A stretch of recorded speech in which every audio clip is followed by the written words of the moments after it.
Good evening. It is now 6 o'clock and we're opening the select board meeting for November 10th. And as always, we begin the public meeting with public input. Is there any public input of items that are not on the agenda? Mr. Ubaldo. Very much. Rich Ubaldo, Bethlehem, Main Street. So there's a couple of things I want to have been brought up in past meetings that I think need to have some corrections. And one of those is, well, the first one would be that Casella sued the town to not pay taxes. We've heard that said a few times before, and it hasn't been corrected. And so how that actually went was that Casella came to us about 6 months before and said, hey, you're overtaxing us. And as a board, we decided to, well, we'll see what happens when it comes time to pay them. And they paid them, but then they filed for an abatement. And then it went through the whole court process. And it turned out that they were correct and that the town had to return $250,000 to Casella because we were overtaxing them. So that's really what happened. So I don't want to say they sued not to pay their taxes. They did actually, and they overpaid them. So an important piece that seems to be missed in those comments. The next one would be the PFOAs. So I looked on the DES website, and that's what's good about that is it's not coming from me. It's coming from the DES and all the reports of the test wells that are done on landfills, past landfills, closed landfills, operating landfills. And people can go to the DES website and get that information themselves because that also came up about concerns for PFOAs and those type of things coming from particularly the Casella landfill. Well, turns out that there's two other landfills that would be pertinent to this thing. There's one, the town's own landfill on Prospect Street, right here in Bethlehem. Those wells are actually performing, or you could say there's exceedances in those wells far beyond what is happening over at Casella. The other landfill would obviously be Carberry. And from the DES website, you can look there, anybody can look there, you can just go, and there you have it again. The exceedances there are far beyond what is going on at Casella. So the point to that is, when we're going to talk about PFOAs, we should talk about all of them and the reality of where they are and what they're doing. Okay, so that's the other piece. And like I said, anybody can go to the DES website. Another thing from DES is that the leachate spill back in 21 was the biggest environmental catastrophe ever. Well, turns out from the DES, the actuality of that is that within 14 months, groundwater testing was back to levels previous than before the leachate spill. So I hardly consider that the largest environmental disaster ever. In fact, once it was cleaned up, and even in their reports, they state that they did a great job cleaning it up, remediating any kind of problems there was, and fixing the problem. So those are the three pieces that come from really the DES where you can get that corrected, or the two pieces from DES, and the other piece from the town, as you were aware, you were on the board at that time. Oh, so you were talking about the 2018? Is that what Yeah, the 2018 piece. Okay. So there's those things that need to be corrected, and then and finally, because I know you guys got a lot of business to do, I won't hold you up too much longer. Okay, I guess those three are it, except for there's the financial increases. We have already had hints that schools are going to increase in taxes. If we have any other larger increases, it's not just our municipal portion of the tax bill that may go up. I'm saying may because right. So we're also going to look at those other pieces, and those could be pretty significant for a lot of people. Some people they're not going to be significant for. I think we all know that, but a lot of people they are going to be significant for. So any remedy that we have for that would be something to look into. hint going back to talk to them and see what can happen. And now that there's some clarification on what actually is the truth, that might look at things differently. And then we have the voting issue. I know the town has voted several times, but it's America. We get to vote every year on something. Even this year, we'll get to vote on a budget, which we voted on budgets for every year since. And who sits up there and all those type of things. We get to vote, and giving people an opportunity to vote. That's what it's about. Okay. Can you stay there? Oh, yeah, sure. Okay. So I just wanted to ask, being a relatively newcomer to town, I wasn't here when you were on the select board and back in those days. Sure. But just as you stood up and said your piece, yeah, I've heard other people stand up and say their piece. And is there any room for disagreement on the DES statistics that you're citing from, you know, their website and all that? Because obviously there's another side to this, or there wouldn't be the people on a different podium saying different than you. And so, and they are just as convinced that they're correct as what I think that you're saying. Right. So would you agree with me that this is I would agree with you. Controversial? Yeah, certainly. Even these issues of testing and leachates and PFAS and all that stuff, that there's room for disagreement there, even though DES has cited numbers on their website. And I'll say this, and that's why I came with the DES information. I'm not an expert on PFOAs. I'm not an expert on the testing. Right. I know a little bit on how the testing's done, but I'm not an expert on, I'm not even an expert on the lab that they use, that everybody uses to do the testing. But this is what they're putting out. This is their job to put out that information. I got it. Yeah, and so that's where I say, go there and look at it.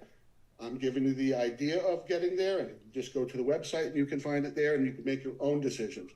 But not having any of that, and I think it comes to a point where you can always question the experts, because experts always, you know, everybody's an expert in something, right? You can always question the experts. But that's why it's not coming from me. It's just, this information is coming from the DES. And they're the ones that are tasked from the state to do that and look at this stuff and run it through the lab and have all those pieces. So I'm not going to give you the exact numbers, although I don't need them. Yeah, no, I do have them. Yeah. But I want people to go there themselves and look and say, okay, this is what DES is saying. The one agency in the state that is tasked with coming up with these numbers and looking at these numbers and looking at the quality of the lab results and how those lab results are taken. And that's what we have currently. I don't know if there's a better system because I'm not an expert in lab results or doing lab testing. So yes, I would agree with you. There's always room for disagreement with the experts. But that's who the state is using for experts.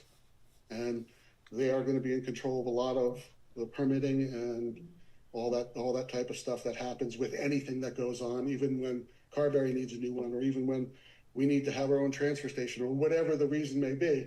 DES is going to be very involved. And if we can trust them on certain ends, but we can't trust them on other ends, well, we have to draw a fine medium with that. So. And one more comment: the letter that we sent to Commissioner Scott, it was sent asking not so much. They didn't ask anything regarding what Mr. Ubaldo talked about. It's strictly tonnage. Right? The letter that we sent out. Yeah. Okay. Yep. All right. But were you gonna say it was in response to It was in response to a citizen's concern. Okay. A resident? Yes. Oh. Okay. And she spoke in a meeting. Oh, okay. So, and then she brought us written material. Excellent. After speaking in a meeting, and that's where that letter came from. And I didn't feel like I think we were asking mostly in that letter, how did you get these numbers to Commissioner Scott? Okay. It wasn't questioning their numbers. It was saying, how did you come to these numbers? Because from what we can tell that it didn't make sense. That's according to the resident that spoke. Yeah. So that's all it is. It's just, asking for more information. Agreed, we do need to Yeah, look at the town and do that Right. best piece and protect it, and even with HB 707. There's obstacles there, but that's another thing that can be looked at, or an obstacle that we Yeah. can get over, and do kind of what's better for the town. but I would say, as you came and requested twice before, I At think, least, at least twice, maybe, that the select board take it upon themselves to approach Casella and discuss. sure. We've discussed, we've voted, and I think we're ready to move on from that question. And the response to you also included, if you felt strongly that should happen, you can create a petition warrant article. Correct. And so we've given you a way to vote like you're asking, Yep. but we felt, and we voted on this, that it should not come from us. So, But why not? well, were you here with that meeting? I was here, but I mean, it's an obligation for this board to look out for the town. And if there's an option out there, whether we like it or not, it should be explored. But that, And you can say, we don't like this and it's not gonna happen, or, your position, I don't want to get into it. yeah, okay, yeah, no, I understand. But your position is, things are changed because it's coming up real soon. Correct. That was your position, because this has been an Yeah, issue that is part of it. ever since I've come to town, and Yeah. I haven't been here that long, but it's been years. Yeah, certainly. So that's not a new issue. The issue that, the way you presented it and the way I heard it, was that it's changed now. This is change. This is gonna happen, people are gonna be shocked, and we need to vote again. That was your position. We talked about it and said, it's been voted on how many times? 12? 17? I think my position was more of the financial impact that if we don't look at these things. And a voting piece is a big part of it, because people should have a voice. And so that's why I kind of said, and for you guys to approach the board, because if it comes down to it, even if that warrant article goes through, is that you guys were to negotiate with Casella, that is also going to be a big sticking point, because the negotiation process is very, very touch and go, where things won't work or will work, depending on. Sure. There's a lot of factors. There's a lot of factors to that. Right. And so at least you guys opening it up by yourselves to say, well, what does this look like? And then we can ask the town to say, you guys have that vote to say, whether do you want to discuss this further and move along? Or is this a deal you're interested in looking at? And people should have a right to vote on that. And actually, it's out there and they don't know. But they will, if a petition warrant article is put forth, they will have the opportunity. Well, they'll have an opportunity to ask you guys to negotiate.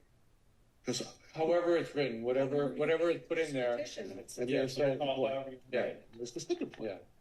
So, Right. right, there's the sticking point. So that's, Well, but anyway. Well, why is that a sticking point? Because the voters would still have the decision to ask us to negotiate or not. Right, but then you should be negotiating, and like we just talked about, negotiating is a very tricky piece. If you guys were to reach out and say to Casella and say, what does this look like? You're saying the timing is an issue. Well, that certainly is. I mean, we are running up against that So, closure piece, right? well, when I said, it's been voted on numerous times, Well, certainly, yeah. it was voted on about expanding the landfill. That was the vote, correct? Mhm. Numerous Certain times. things, yeah. And that's why the board, at least from what I heard in that discussion, pretty much said, we don't want to bring this up again coming from the select board, because the people have spoken numerous times that they did not want expansion. Okay. So, And they can't change their minds is what I'm getting at. well, And you give them a vote, they can say, no, I don't change my mind. I don't want it with another. I should say they did change their mind when for the settlement agreement, because there was an end. Right, past votes are past votes. That's why we continue to vote, because people change their mind. yeah. That's, Okay. and fair enough, you put something out there and they get to say, I've been voting for 30 years on this and it's still no, and some people can say, I've been voting for 30 years on this and I'm changing my mind to a no, right? That's what I'm asking for. It's not binding. Well, I see barriers. I don't see going, okay, this town's gonna run into a $1.3 million financial hit in the very near future. And I see barriers being put up to say, we might want to try and look at all of our options to fix this and let the people vote on whether they want to handle that or not, especially with the continuation of the school budgets rising. Can I ask a question? Sure.